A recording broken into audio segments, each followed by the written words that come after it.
இத்தேசத்தின் அரசியல்வாதிகளுக்கு விரோதமாகவே நான் என் கருத்தை நின்று கொண்டிருக்கிறேன். தமிழக அரசியல்வாதிகளுக்கு அனைவருக்கும் விரோதமாகவே கடவுள் தன் கருத்தை நின்று கொண்டிருக்கிறார். அனைவருக்கும் கெட்ட காலம், கெட்ட காலம், கெட்ட காலம். இத்தேசத்தை ஆளக்கூடிய தகுதி ஒருவனுக்கும் இல்லை.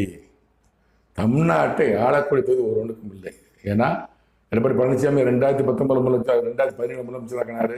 அவரை என்னென்ன செய்தார் என்பது அவருக்கு தெரியும், அவருடைய அமைச்சர்களுக்கு தெரியும், கடவுள் தெரியும். தமிழ் மக்களுக்கோ எனக்கோ தெரியாது. அது மாதிரி 2021 மு.க. ஸ்டாலின் தமிழக முதலமைச்சராகினார்.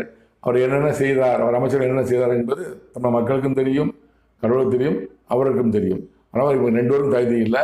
சீமானுக்கும் தகுதி இல்லை. அவர் பற்றி என்ன போட்டிருக்கேன், தனியாக எபிசோட் போட்டிருக்கேன், சொன்ன கடவுள் சொன்ன வார்த்தை போட்டிருக்கேன். நடி விஜயும் தகுதி இல்லை. 4 பேருக்கும் தகுதி இல்லை. கடவுள் வார்த்தை. இத்தேசத்தின் அதிகாரம் ஒருவனுக்கும் கொடுக்கப்பட போவதில்லை. தமிழ்நாட்டின் முதலமைச்சர் பதவி தமிழக அரசியல்வாதிகள் ஒருவனுக்கும் கொடுக்கப்பட போவதில்லை. கடவுள் வார்த்தை. பொறுத்து